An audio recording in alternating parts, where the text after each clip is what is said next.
Hi guys, welcome back to my channel. In this video, I want us to talk about something that I don't think I have talked about on my channel ever since I started making videos about Korea, and that is, should you come to study in Korea? I know we tend to glamorize it, like as people here on the internet. I think we sometimes get to glamorize it and make it feel like it's all this paradise that it isn't. And we get to share all these positive experiences that we have here, which gives you, if you are not here in Korea, it gives you some kind of picture that Korea is somehow perfect. And it's really not. I think I have tried to show you in my videos, like the real life I live here, my studying journey, like looking for work, those things, looking for houses. So I am hoping that from my videos, you do not expect a perfect life that is shown in Korean drama and all these videos. Yeah, I just hope that you know that Korea is just like any other country and it's not perfect. So in this video, let's talk about some things that you should think about if you want to study in Korea, if you want to move to Korea. These are some of the things you should think about and weigh options and see if Korea is like a good fit for you. I am yelling. But let's get into it. So, as you move to Korea, especially from an English speaking country or wherever we are coming from, we have to remember that you are coming into a country that's so new to you, and it's like new language, new people, new culture, and all those things. And while it may be fun to explore, because it is fun to try out new foods and new culture and meet new people. So while all that is fun, I think sometimes we don't talk about the downside of that. So, for example, you come from an English speaking country, you don't know any Korean, communication is going to be really hard for you. And if you are coming as a student, most times you need to take Korean for 1 year. And it's hard having, let's say you are 20 years and above, and you have to learn the alphabet. And imagine learning ABC in another language, but at your age, like as an adult, it doesn't feel so good. It needs some kind of zeal and passion. So if you are not really interested in the language, it kind of becomes hard. Like if you do not really have a purpose as to why you are learning the language, it kind of becomes hard because you're like, it's not your language. Why are you learning it? You don't really have something to push you. And after, let's say, you have learned this language, you feel like maybe I should learn Korean so that I make Korean friends, or I am able to do this and this and get a job. But what happens sometimes is, yes, you may know Korean, but that doesn't mean you are going to automatically make Korean friends, or that doesn't automatically mean that you are going to get a job. It's just to help your process. And if you are learning in Korean at school, what you learn in language school is kind of different from what you'll be learning in class. The language is different. So, yes, the Korean I think you learn in language school is just to help you with navigating your daily life. And so you have to put in more work as a student if you are learning in Korean. So some people actually want to come here and they think I'm going to learn language school for 1 year and that will be it. But it's kind of a continuous learning process, especially if you're going to do your major in Korean. So that's something you need to think about. Like, am I willing to put in the work for, if you are undergraduate, it's like 4 years of your major. So that's a total of 5 years learning in a foreign language. It's not an easy feat, but it's something you can do, but you just need to think about it. And for your master's here is 2 years and language school 1 year, let's say. So those are 3 years of your education. You also have to consider that. So you have to think, am I willing to learn for all these years in a foreign language? Am I willing to put in the work? Because you really have to put in that work, trust me. So yeah, that's something we can think about. It's not all the fun of what you see in Korean drama and having to repeat the sentences. that helps you, of course, in navigating your life, but it goes past that. Also, if you are studying in Korean, it's a new language, so that means you have to put in twice the work as compared to your Korean classmates, because you are trying to like study and understand, and also in exams you have to take the exams in Korean, so it's not the same for the Koreans. Like, of course, if the Koreans also go to another country that speaks a different language, then they need to put in more work. So that's the same here. Sometimes you'll attend class and you'll not understand anything. So that means you have to go online, look for tutorials, or like ask your classmates. Just do extra work, put in more effort to be able to thrive and to achieve like what you would have wanted to achieve. And also, I think I mentioned it in my previous video that studying in Korea is really, should I say, Koreans value education like so much. So I keep saying you need to put in a lot of work, but I think it's more like the education system here is intense. So it's like hard work, hard work, hard work. Like you work a lot, and sometimes it will just feel like you don't really have time for yourself. For example, if you are working and studying at the same time, working requires a lot from you, of course, because your boss needs you to do this and do that. And you also have to like balance it with your books. So you may want to go around and have fun with your friends, but you have pending assignments. You also need to rest because your body has been going through a lot like during the week. So you need to rest, and you just have 2 days to rest. So at the end of the day, it can kind of accumulate like all the stress. It's actually very stressful studying in a foreign country, truthfully. So all that stress can like build up, and some people are not able to contain it, or you just feel depressed in some way because you are just living life that's not really working with you. You will tend to feel almost every single emotion there is. Sometimes you are happy, sometimes you are like terribly sad, and you just feel overwhelmed by everything. So for me, I think that it's really important to take some time off. Not off, because actually sometimes you don't really have a time off, but find ways to relax, like not let the those overwhelming feelings like get comfortable in there, finding ways to, maybe you meet up your friends and loosen up a bit, finding people who relate with you. You can talk about anything that stresses you guys out so that you just feel seen and validated.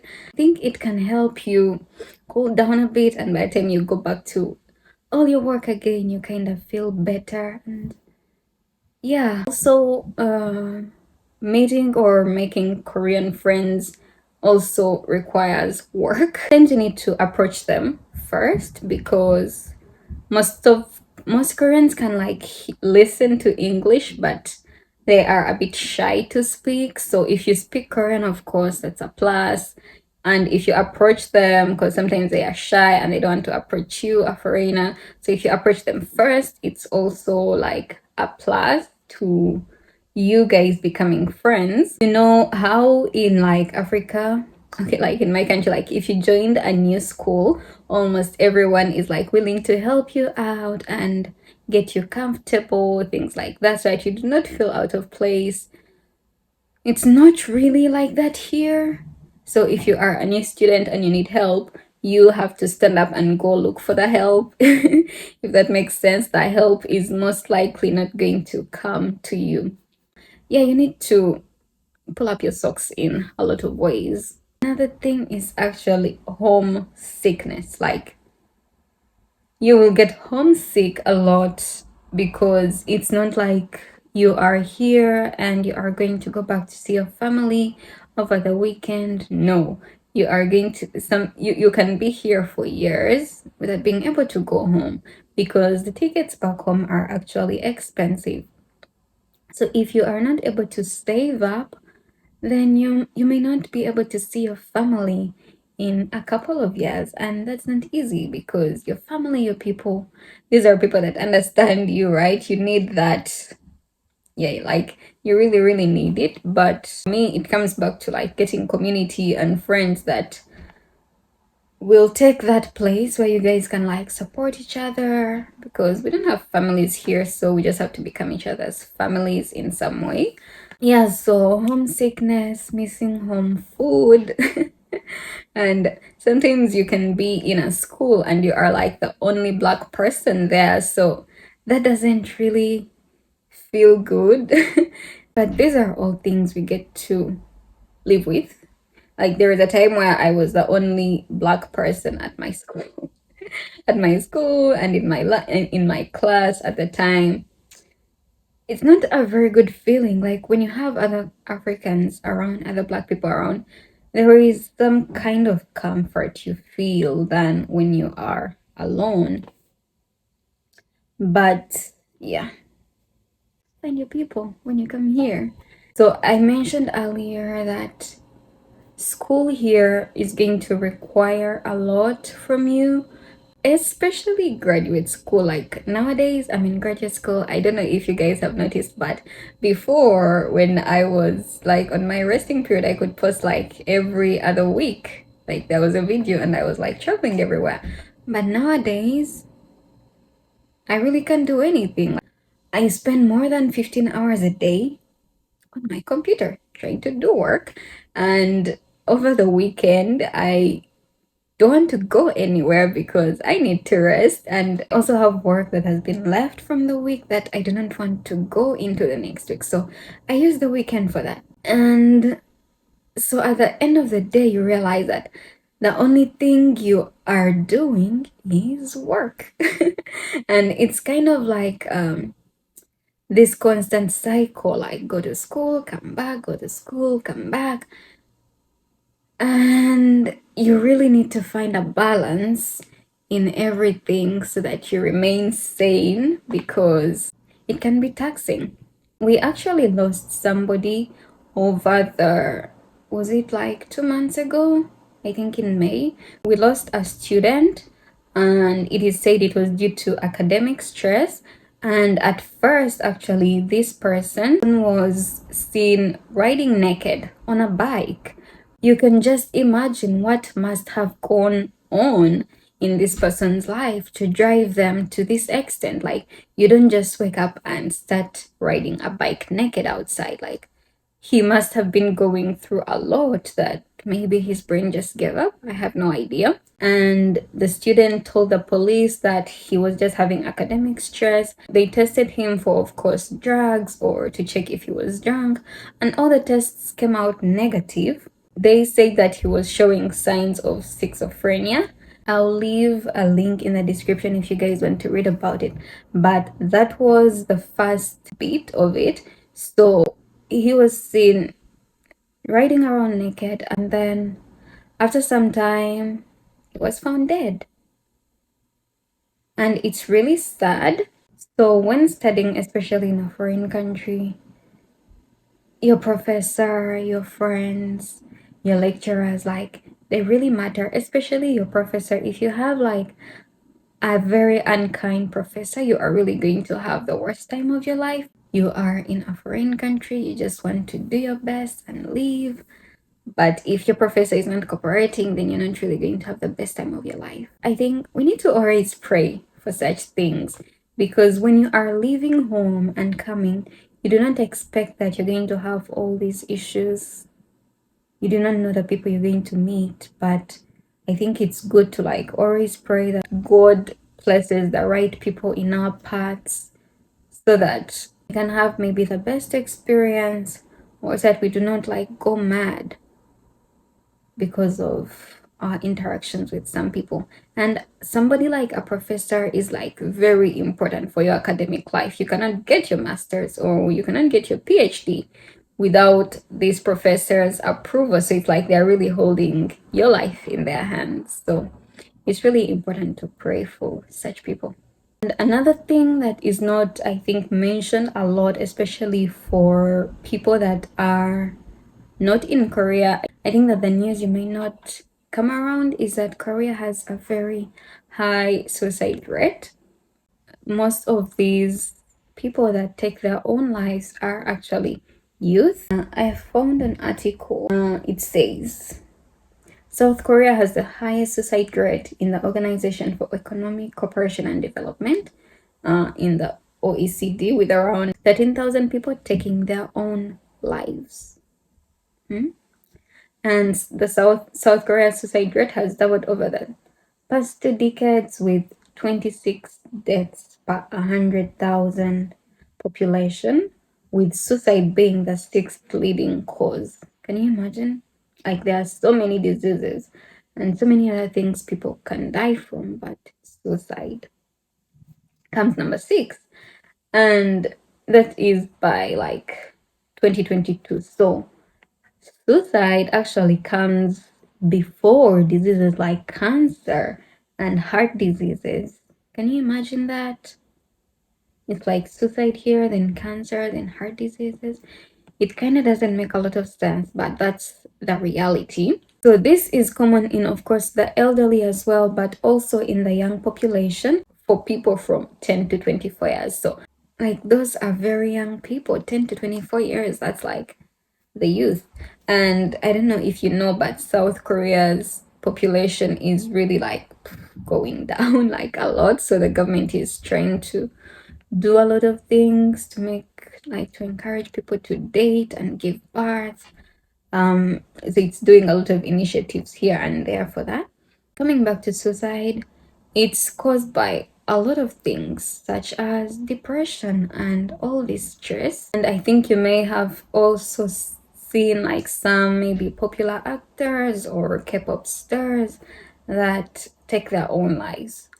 So yeah, mental illness, depression are a major cause of this. So when you come to Korea, it's very important to take care of yourself, because we are not home. Like, this is not our home. Like, at the end of the day, we have to leave this country and go back to our homes, and we really need to take care of ourselves here in every single way that you can. Like, when you come here, like, do your best to keep healthy, you know? Yeah, anyway, so let me know what you guys think about this. I know we glamorize South Korea a lot. I may be a culprit in this as well, because sometimes we just show you things to do in Korea, how to travel, but like, it may feel like we are having the best days of our lives, but life is not so easy out here, but it is possible. So do not freak out. You just need to prepare your mind and do the work that's required for you to have a good time here.